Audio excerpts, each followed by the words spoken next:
சபரிமலையில் கட்டுக்கடங்காத கூட்ட நெரிசல். கூட்டத்தை கட்டுப்படுத்த தேவஸ்தானம் தீவிர நடவடிக்கை. 13 மணி நேரம் காத்திருந்து சுவாமியை காண செல்லும் பக்தர்கள்.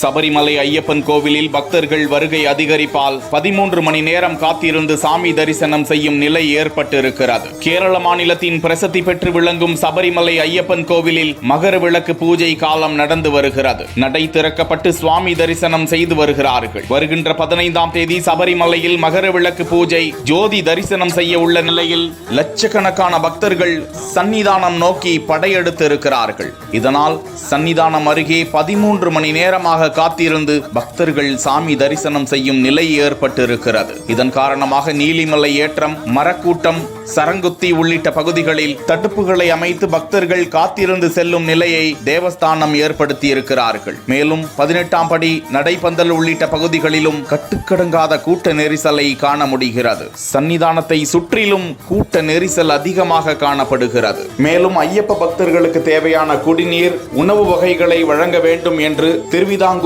தேவசம் போர்டுக்கு கேரள உயர் நீதிமன்றம் உத்தரவிட்டிருந்தது குறிப்பிடத்தக்கது.